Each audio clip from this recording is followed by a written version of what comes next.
ಗೆಳೆಯರೇ ನಮಸ್ಕಾರ. ಒಂದು ಹೊಸ ಪುಸ್ತಕ ಬಂದಿದೆ. ರಂಜಾನ್ ದರ್ಗಾ ಅವರ ಸಾಂಸ್ಕೃತಿಕ ಸಂವಿಧಾನ ಶಿಲ್ಪಿ ಬಸವಣ್ಣ ಅಂತ. ರಂಜಾನ್ ದರ್ಗಾ ಅವರು ಹಿರಿಯ ಲೇಖಕರು. ಅವರೇ ಮುನ್ನುಡಿಯಲ್ಲಿ ಹೇಳ್ಕೊಂಡಿರುವಂತೆ 1975ರಲ್ಲಿ ಮೊದಲ ಬಾರಿಗೆ ಬಸವಣ್ಣನವರ ಬಗ್ಗೆ ಬರೆಯಲು ಪ್ರಾರಂಭ ಮಾಡಿದ್ರಂತೆ. ಈಗ 50 ವರ್ಷಗಳಾಗಿವೆ. ಬಸವಣ್ಣನವರ ಬಗ್ಗೆ ಬಹಳಷ್ಟು ಪುಸ್ತಕಗಳನ್ನ ಬರೆದಿದ್ದಾರೆ. ಈ ಲೇಖನದ ಶೀರ್ಷಿಕೆ ಸಾಹಿತ್ಯ ಮತ್ತು ಸಮಾಜ. ನಾನು 50 ವರ್ಷಗಳ ಹಿಂದೆ ಕರ್ನಾಟಕ ವಿಶ್ವವಿದ್ಯಾಲಯದಲ್ಲಿ MA ವಿದ್ಯಾರ್ಥಿಯಾಗಿದ್ದಾಗ ಇದನ್ನು ಬರೆದದ್ದು. ವಿಶ್ವವಿದ್ಯಾಲಯದ 1975ರ ತ್ರೈಮಾಸಿಕ ಪತ್ರಿಕೆಯಲ್ಲಿ ಈ ಲೇಖನ ಪ್ರಕಟವಾಯಿತು. ಡಾಕ್ಟರ್ MM ಕಲಬುರ್ಗಿ ಅವರು ಈ ಪತ್ರಿಕೆಯ ಪ್ರಧಾನ ಸಂಪಾದಕರಾಗಿದ್ದರು ಅಂತ ಅವರು ಹೇಳ್ಕೊಳ್ತಾರೆ. ಅಂದರೆ ಈ 50 ವರ್ಷದಲ್ಲಿ ಇದು 25ನೇ ಪುಸ್ತಕ, ಸಾಂಸ್ಕೃತಿಕ ಸಂವಿಧಾನ ಶಿಲ್ಪಿ ಬಸವಣ್ಣ.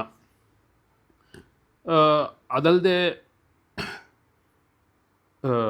ರಂಜಾನ್ ದರ್ಗಾ ಅವರು ನೆಲ್ಸನ್ ಮಂಡೇಲಾ, ವಚನ ಬೆಳಗು, ಬಸವ ಧರ್ಮದ ವಿಶ್ವ ಸಂದೇಶ, ಬಸವ ಪ್ರಜ್ಞೆ, ಬಸವಣ್ಣ ಮತ್ತು ಅಂಬೇಡ್ಕರ್, ಮೂರ್ತ ಮತ್ತು ಅಮೂರ್ತ, ಹೀಗೆ ಸಾಕಷ್ಟು ಪುಸ್ತಕಗಳನ್ನ ಬರೆದಿದ್ದಾರೆ.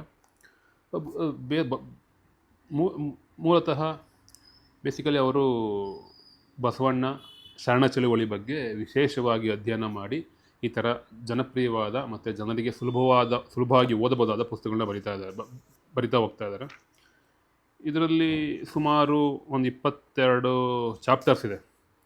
ಬಸವಣ್ಣ ಸ್ಥಾಪಿಸಿದ್ದು ದುಡಿಯುವವರ ಧರ್ಮ, ಬಸವಣ್ಣನವರ ಪರಿಕಲ್ಪನೆ ರಾಜತೇಜ, ಸಾಂಸ್ಕೃತಿಕ ನಾಯಕ ಅಂದರೆ, ಸಾಂಸ್ಕೃತಿಕ ಸಂವಿಧಾನ ಶಿಲ್ಪಿ ಬಸವಣ್ಣ, ಸಾಂಸ್ಕೃತಿಕ ರಾಜಕಾರಣ, ಬಸವಣ್ಣನವರ ವಚನಗಳಲ್ಲಿ ಸಾಮಾಜಿಕ ನ್ಯಾಯದ ಪರಿಕಲ್ಪನೆ, ಖಾಸಗಿ ಆಸ್ತಿ ತಿರಸ್ಕರಿಸಿದ ಮೊದಲ ದಾರ್ಶನಿಕ ಬಸವಣ್ಣ, ಬಸವಣ್ಣನವರ ಕುಟುಂಬ ಪರಿಕಲ್ಪನೆ, ಬಸವಣ್ಣನವರ ವ್ಯಕ್ತಿತ್ವ, ನಾಕಂಡ ಬಸವಣ್ಣ, ನನ್ನೊಳಗಿನ ಬಸವಣ್ಣ, ಪ್ರಾಚೀನ ಬಾಲಿ ತ್ರಿವಿಧ ತತ್ವ ಮತ್ತು ಅರ್ವಾಚೀನ ಬಸವ ದರ್ಶನ, ಜೀವನ ಮೌಲ್ಯಗಳ ಜಾಗತೀಕರಣ, ಪಂಚಾಸಾರ ಎಂಬುದು ಲಿಂಗಾಯತ ಧರ್ಮದ ಕ್ರಿಯಾಶಕ್ತಿ, ಕರೋನಾಗೆ ಸವಾಲಾದ ಶರಣ ಸಂಸ್ಕೃತಿ, ಪುರೋಹಿತ ಶಾಹಿಗಳ ಶಬ್ದಜಾಲ, ವರ್ಣಭೇದದ ಜನಕ ಮನುಸ್ಮೃತಿಯಲ್ಲಿ ವರ್ಣಸಂಕರ, ಮನುವಿನ ದೃಷ್ಟಿಯಲ್ಲಿ ಮಹಿಳೆಯರು, ಮನುಸ್ಮೃತಿಯಲ್ಲಿ ಫುಡ್ ಫ್ಯಾಸಿಸಮ್, ಸನಾತನರು ಮತ್ತು ಶರಣರು, ಧರ್ಮ ತೊಡಕು ಮತ್ತು ಬೆಳಗು ಅಂತ.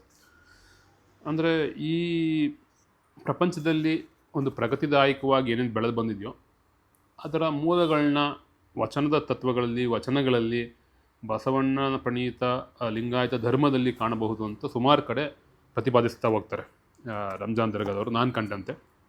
ಅದಕ್ಕೆ ಅವರು ಬಸವಣ್ಣನ ಬಗ್ಗೆ ಬೇರೆ ಬೇರೆ ಹಿರಿಯ ಚಿಂತಕರು ಮತ್ತು ತತ್ವಜ್ಞಾನಿಗಳು ಬರೆದಿರೋ ಕೋಟ್ಸ್ಗಳ್ನೂ ಕೂಡ ಮೊದಲಲ್ಲಿ ಹಾಕ್ತಾರೆ. ಅದರಲ್ಲಿ ಕಾರ್ಲ್ ಮಾರ್ಕ್ಸ್ ಕೂಡ ಲಿಂಗಾಯತ ಧರ್ಮದ ಬಗ್ಗೆ ಹೇಳಿದಾರಂತೆ.